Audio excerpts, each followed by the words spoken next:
This story is titled, I Sent a Message in the Family Group Chat. Hey, my wedding is this Friday, would really love to see you there. My sister replied, we're too busy. Don't count on us. My dad chimed in, stop being dramatic, it's just a wedding.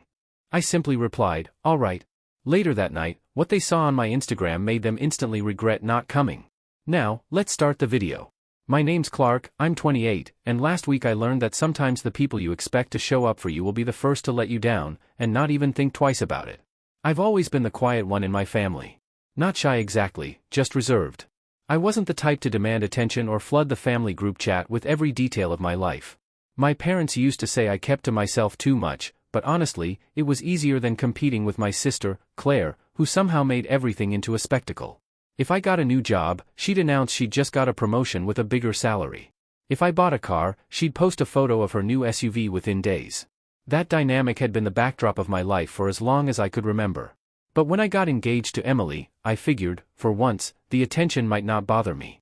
This was my wedding. My moment. Something everyone in the family could rally around. I sent out proper invitations months in advance. I even made sure to plan around holidays so nobody could claim they had other commitments. My parents RSVP'd with a will be there, and even Claire had sent a quick can't wait. For a while, I let myself believe that maybe this time would be different. The week of the wedding, I decided to send a friendly reminder in the family group chat, just in case anyone had forgotten the date. I typed, my wedding's this Friday, would love to see you. I even added a little smiling face, which I rarely do, just to keep the tone light. It didn't take long for the first reply to come in. It was from Claire. We're busy, don't expect us. No apology, no explanation, just that. My stomach sank, but before I could even respond, my dad chimed in. Stop being so dramatic. I stared at the screen for a whole minute, wondering if I'd read it wrong. Dramatic? I hadn't even said anything. I could feel Emily looking over my shoulder, reading the messages, her hand resting lightly on my arm. I just typed back. Okay. Nothing else. No questions, no begging, no guilt tripping. Just okay. Then I put my phone down. That silence from them must have been the loudest thing they'd ever heard. I didn't call to follow up, didn't ask why they weren't coming. I didn't tell them about the hotel rooms I'd already reserved for them, or how much Emily had been looking forward to finally having our families together in one place. I didn't tell them about the money I'd spent, the hours planning, or the way I'd pictured my dad walking into the ceremony with that proud look I'd only ever imagined. Instead, I just let them believe whatever they wanted to believe about me, being dramatic. But that evening, while I sat on the couch with Emily, my phone started buzzing again. Not with apologies, no, those didn't come. Instead, Claire posted in our family group chat about how she and her husband were finally having a weekend to themselves, and shared a photo of them clinking glasses at some rooftop bar. My parents reacted to her post with little thumbs up emojis, like they were all in on it. I didn't reply. I didn't need to. Because even then, I knew something they didn't, something they were going to find out very soon. And when they did, it wouldn't be me sending any messages. It would be the world showing them exactly what they'd missed. The days leading up to the wedding felt strangely calm on my end, but only because I decided not to chase anyone for attendance. I thought maybe, just maybe, someone in my family would realize how out of line their response had been and reach out. They didn't. Instead, the group chat became a highlight reel of Claire's life. She sent photos of the amazing dinner she and her husband had at some steakhouse on Wednesday, then a video of their new puppy playing in the park. My mom commented under it, he's the cutest thing ever, and my dad added, you two deserve this break. You've been working so hard. I read those words over and over, feeling that familiar burn in my chest. Working so hard. Claire had been unemployed for months last year, bouncing between projects that never went anywhere. But somehow in my parents' eyes, she was this overworked, saintly figure who needed to be protected from any inconvenience, including showing up for her only brother's wedding. Meanwhile, I'd been working full-time, saving for years, and building a life from scratch without ever asking them for a dime. Yet I was the one dismissed as dramatic for inviting them. Thursday afternoon, less than 24 hours before the ceremony, my mom finally texted me directly. For a moment, I thought maybe she was going to say they'd changed their minds. But when I opened the message, it read, we know you're upset, but you can't expect everyone to drop their plans for you. Claire already had this weekend booked. Be happy for her. I stared at the words, feeling my jaw tighten. It wasn't just that they weren't coming. It was the way they were trying to make me feel guilty for even wanting them there. I didn't answer. I didn't tell her that Emily's parents had rearranged their entire schedules, flying in 2 days early to help with last-minute preparations. I didn't mention that my best friend from college was driving 8 hours through the night just to make it on time. I didn't point out that all my coworkers had RSVP'd months ago without hesitation. No, I just let her think she'd made her point. That evening, while Emily was at her final dress fitting, I got another notification from the chat. Claire had posted a selfie of her and her husband at a spa, with cucumber slices over their eyes and champagne in hand. The caption read, "Finally, a weekend with no stress." My dad commented, "Enjoy every second, you deserve it." My mom added, "This is what life's about." That one cut deeper than I expected. My wedding, the day Emily and I had been planning for over a year, wasn't even considered what life's about in their eyes. No, apparently that title belonged to a spa weekend for my sister. And then, just when I thought they couldn't be more obvious about their favoritism, my mom posted a throwback photo of Claire's wedding from 3 years ago in the chat, writing, "Still the best day ever. Love this memory." Everyone in the family reacted with hearts and smiley faces. No mention of the wedding that was literally happening the next day. No, "We'll miss you." Or "Good luck to me." Just a shrine to Claire's best day ever. I sat there, the screen glowing in my hands, realizing something I hadn't wanted to admit before. This wasn't just about them not coming to my wedding. This was about years of them making it crystal clear who the favorite was, and who would always be the afterthought. What they didn't know was that I had stopped playing that game a long time ago. And tomorrow, without them even realizing it yet, the scoreboard was about to change forever. Friday morning, the day of the wedding started off bright and warm, the kind of weather you hope for but never dare to count on. Emily was already getting her hair done with her bridesmaids, and I was in the hotel suite with my groomsmen, trying to keep the nerves at bay. For a few hours, I actually managed to push my family out of my mind. That is, until my phone buzzed again. It wasn't a congratulations or a last-minute change of heart. It was a new post in the family group chat. Claire had uploaded a video, shaky and loud, clearly taken from her phone, of a crowded brunch table. Everyone was there. My parents, my aunt and uncle, even a couple of cousins who hadn't said a word about the wedding. Plates piled high with pancakes, mimosas clinking. My mom's voice could be heard over the chatter, saying, "This is so much better than being stuck in some boring ceremony all day." I felt my stomach twist. I replayed that clip 3 times, making sure I'd heard her right. There was no mistaking it. She'd said it with a laugh, like it was the most natural thing in the world. My dad chimed in from across the table in the background. We picked the right place to be, that's for sure. I just stood there, phone in hand, the noise of my friends around me fading into a dull hum. This wasn't just them not showing up. This wasn't just favoritism. This was them actively mocking my wedding. On the very morning it was happening. One of my groomsmen, Adam, noticed the look on my face and asked, "Everything all right?" I must have looked pale because even without an answer, he said, "Don't look at your phone, just focus on today." But I couldn't. That video had lodged itself in my head like a splinter. I thought back to Claire's wedding, when I'd stood beside her in every photo she'd asked for, when I'd helped my dad set up the reception hall in the pouring rain, when I'd spent hours making sure the playlist she wanted worked perfectly. I'd shown up.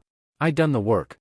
And here they were, all of them, skipping out on mine to have mimosas and pancakes while talking about how relieved they were not to be there. Then, as if to twist the knife, my mom sent a follow-up message to the group chat. "Hope today goes well for you, Nolan. Don't be mad. This weekend was already planned ages ago." Attached to it was a selfie of her and Claire holding their drinks, grinning ear to ear. That was the moment something in me clicked over. It wasn't just disappointment anymore. It was a clean, sharp break.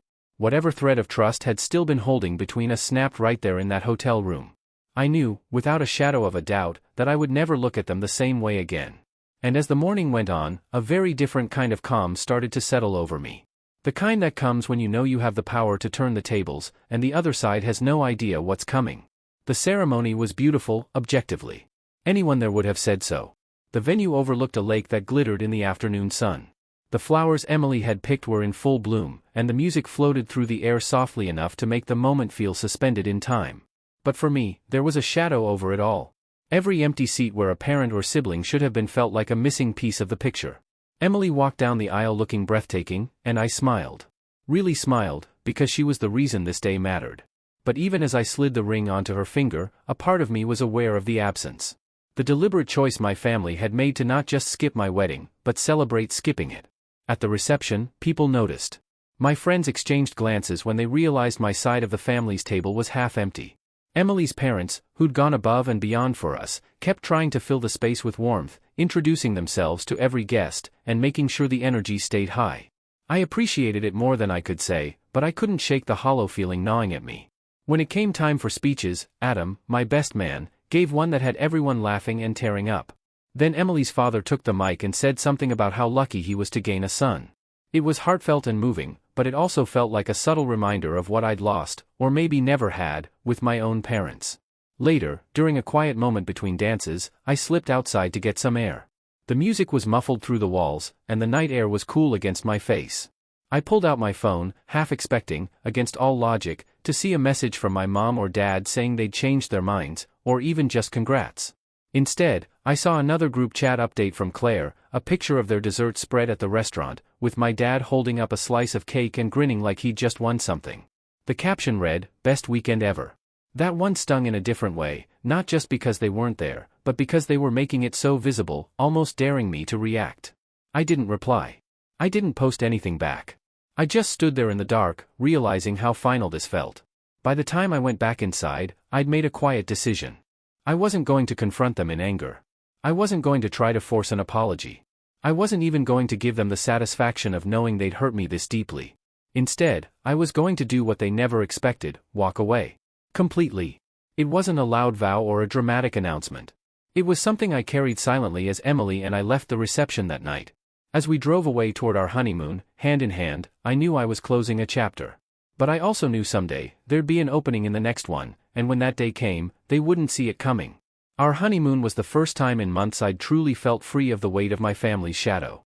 Emily and I spent 2 weeks traveling along the coast, visiting small towns, eating at family-run restaurants, and waking up without alarms. Every morning, I'd watch her smile over breakfast and think, this is my family now. This is who matters. When we got back home, life shifted into an entirely new rhythm. Emily's career as an interior designer started taking off. She landed a high-profile client in the city who introduced her to a network of people who valued her creativity. Meanwhile, the software company I'd co-founded 3 years earlier signed a massive contract that quadrupled our revenue almost overnight. For the first time, I wasn't just comfortable. I had real freedom. With that freedom came opportunities. We bought a beautiful home overlooking the water, the kind of place I'd dreamed about in college when I was eating instant noodles for dinner. We hosted friends on the weekends, traveled when we wanted, and slowly built a circle of people who celebrated our wins instead of resenting them. There were moments I thought about reaching out to my family, just to share the milestones. When Emily's work was featured in a national magazine, when my company was nominated for an innovation award, when we signed the papers for our second property. But every time I imagined the conversation, I remembered the video of that brunch table, the sound of my mom saying, "This is so much better than being stuck in some boring ceremony all day." And the urge would disappear. Instead, I poured my energy into building something bigger. I expanded the company, hired a brilliant team, and began hosting networking events at our home. It was surreal watching some of the most influential people in my industry gather in my living room. The same kid who'd been brushed off as dramatic in a group chat now had CEOs asking for introductions. Emily thrived too. She started her own boutique design firm, and her projects began appearing in glossy magazine spreads. We became, in a quiet way, a power couple. Not the kind who flaunted it online. We didn't need to. The people who mattered saw it. And the ones who didn't, well, they'd find out eventually. It was around this time that I got invited to host a charity gala. A black tie event, televised locally, with some national coverage. It was a chance to give back, and to put my name, and Emily's, in a very public spotlight. As we started planning the event, I had no idea it would become the exact moment my family's years of favoritism and dismissal would come full circle. But life has a funny way of setting the stage for moments you can't script. Moments where the people who wrote you off are forced to see exactly what they lost. Planning the gala felt like stepping into an entirely different world. One where I wasn't just an attendee in the background, but the name on the invitation. The charity we partnered with had deep connections in both the business and arts communities, so the guest list quickly became a who's who of executives, politicians, and media figures. Emily took on the event design herself, transforming the venue into something straight out of a luxury magazine spread. Every detail, from the lighting to the floral arrangements, had her signature touch. A few weeks before the event, I met with the PR team that would handle the media coverage. They explained that not only would the gala be covered in local newspapers, but a segment would air on a popular lifestyle show. Interviews, red carpet shots, the works. They encouraged me to be as visible as possible, do the interviews, greet high-profile guests personally, make it clear I was the driving force behind it all. That's when a small, almost mischievous thought crept in. My family had no idea what my life looked like now. As far as they were concerned, I was probably still living quietly somewhere, doing okay, but nothing worth bragging about. The truth was that I'd built something far beyond their imagination, and in just a few weeks, they were going to see it without me saying a single word. The turning point came one afternoon when Emily was reviewing the final seating chart for the gala. She casually mentioned, "Oh, and the mayor's office confirmed they're sending 2 representatives. The press will definitely eat that up." It hit me then. This wasn't just another charity event. This was a stage. A public, undeniable statement of where I stood now, surrounded by people they would never dream of rubbing shoulders with. 2 days later, I got a call from the event's media coordinator asking if they could film a behind-the-scenes segment at our home. Interviews with Emily and me about why we were hosting the gala, plus some shots of us preparing. I agreed instantly. Not because I needed the exposure for myself, but because I knew my family followed the local lifestyle magazine on social media. They'd see it. They'd watch it. And they'd realize they weren't invited. The week before the gala, I was reviewing the final guest list when I noticed a familiar name in the RSVP queue for one of the corporate sponsors, my cousin Sarah. We hadn't spoken much in years, but she was still active in the family group chat. She was also known for posting everything she did on Instagram. That was when I knew, without me lifting a finger, word was going to travel. Photos of the red carpet, the celebrity guests, the coverage on TV, it would all funnel back to the people who'd chosen brunch over my wedding. I didn't need to send them an invitation. I didn't need to send them anything at all. The moment was already set in motion. All I had to do was step onto that stage when the time came, and let the rest take care of itself. The night of the gala arrived like the opening scene of a movie, the kind where the camera pans across a glittering city skyline before swooping down to a red carpet lined with photographers. Emily and I stepped out of the town car to a flurry of camera flashes, her gown catching the light in a way that made her look like she'd stepped right off the cover of a magazine. I was in a tailored black tux, shaking hands with the event coordinator as a small crowd gathered at the entrance. Inside, the venue was everything we'd envisioned. Towering floral arrangements framed the room, soft jazz played in the background, and servers in crisp uniforms floated between tables with trays of champagne. Guests mingled under the warm glow of chandeliers, the kind of atmosphere that made you feel like you were exactly where you were supposed to be. The media team approached almost immediately. "Nolan, could we get a few shots of you and Emily on the step-in repeat?" They meant the branded photo wall that would be all over social media and the next day's newspapers. We smiled for the cameras, answered a few interview questions about the charity, and posed with the mayor's representatives. Every flash of the camera felt like a silent rebuttal to the years my family had dismissed me. And then, like clockwork, I saw Sarah. She was standing near the bar, eyes wide as she took in the scene, phone already in hand. I watched her snap photos of the red carpet, the celebrity chef preparing dinner, the skyline view from the terrace. I didn't have to say a word. I knew she'd be posting everything in real time. Sure enough, by the time we sat down for dinner, I caught glimpses of her Instagram story being played back by other guests. The speeches began midway through the evening, and I was called to the stage. I walked up under the lights, the room quieting as I took the microphone. "Tonight isn't about me," I began, keeping my voice steady. "It's about what can happen when people come together to make something bigger than themselves." I spoke about the charity's work, about building community, about the power of showing up for others. Each phrase carefully chosen. When I said the word showing up, I let them hang in the air for just a second longer than necessary. It wasn't obvious to anyone but me, but it was deliberate. A nod to the empty seats at my wedding. A reminder that some people measure love in words, while others prove it in presence. The applause was warm, genuine. As I stepped off the stage, Emily squeezed my hand, pride in her eyes. And somewhere across town, I could only imagine my parents and Claire watching the clips on social media. My name being spoken on the evening news, my face on the local lifestyle show, my life lit up in a way they'd never believe possible. They hadn't been invited, but they were witnessing every moment. And the best part? I hadn't had to chase them, beg for their attention, or explain a single thing. I'd let the world do the talking for me, and it was louder than anything I could have said. By the end of the night, my phone was buzzing nonstop. Not from them, but from acquaintances, old classmates, even a couple of distant relatives, all sending messages like, "Just saw you on TV. And that event looked incredible." I ignored most of them, slipping my phone back into my pocket. Because the real payoff wasn't in the applause, the coverage, or the praise. It was in knowing that the people who had written me off were now seeing me exactly as I was, without me ever having to let them back into my life. The first sign that the ripple effect had reached them came 2 days after the gala. I woke up to 3 missed calls from my mom and 1 from my dad, all within the same hour. No voicemails, just the silent urgency of repeated attempts. I let them go unanswered. By noon, there was a text from Claire. Saw some posts. Was that your event? Looks like a big deal. No congratulations. No acknowledgement of what they'd missed. Just curiosity, as if she was trying to measure how much attention it had really gotten. That evening, Sarah posted one last batch of photos from the gala, including a shot of Emily and me on stage with the charity's director and the mayor's representatives. It was professional, polished, the kind of image that makes it into a magazine spread. I knew for certain my parents had seen it when my dad sent me a message at 9:13 p.m. We didn't realize how important this was to you. Maybe we should get together and talk. I stared at that sentence for a long time, though we didn't realize sticking out like a bitter joke. They'd realized enough to call my wedding boring and skip it for mimosas. They'd realized enough to post about their spa weekend while I was saying my vows. What they hadn't realized was that the gap they created that day couldn't be bridged with a single awkward dinner. The next morning, I got an even longer message from my mom. I think we've all made mistakes. We'd like to make it up to you. Maybe we can plan something as a family soon. There was no apology, no ownership, just the same passive phrasing they'd always used, as if the hurt had been mutual instead of one-sided. I didn't respond, not out of spite, but because I finally understood that closure wasn't something they could give me. I'd already found it the moment I stepped onto that gala stage, when I looked out at a room full of people who had shown up for me without hesitation.